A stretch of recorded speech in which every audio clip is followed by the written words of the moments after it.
Voters in the Western Cape have 28 political parties from which to choose for the provincial legislature. The parties will be vying for the votes of just over 3 million eligible voters. Prof Cherrel Africa of the University of the Western Cape's Political Science Department says as election day draws nearer, despite all registered parties signing the Electoral Code of Conduct, mudslinging is bound to happen.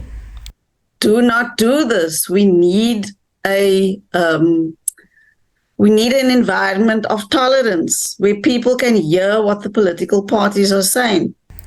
She says while political parties have vastly differing ideologies and diverging opinions, there are consensus issues like food security that they should be focusing on in their campaigns. People are in desperate times. They've got to make really tough decisions.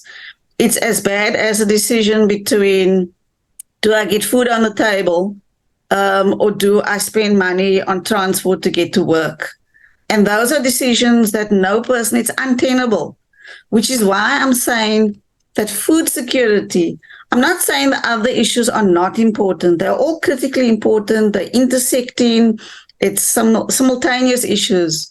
But hunger and food security, to me, is something that parties should be able to agree on. The Democratic Alliance, which currently runs the province, says the DA's track record speaks for itself. The party says, contrary to belief, it is pro-poor. When you start giving the facts from the part of governance in our case, 3/4 of our budget goes to specific areas, it goes to the poor. But I think it's the needs versus what can be addressed with a limited budget. We believe that we're in touch with voters and that we're on the ground as well.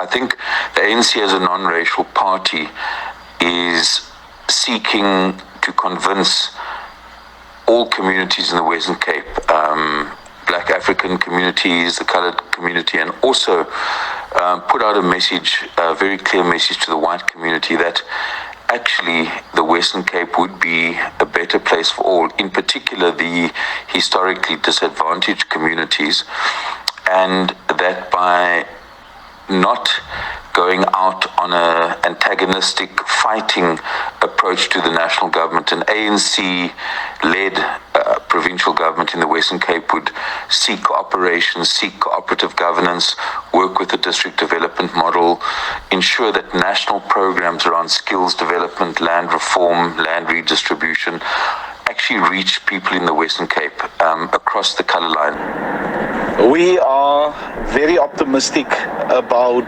the elections in the Western Cape on the 29th of May because for the following reasons. One, we have our foot soldiers on the ground and they're telling us that many people want change. They want hope and they are sick and tired of living in conditions that's the same and did not change for the last 30 years.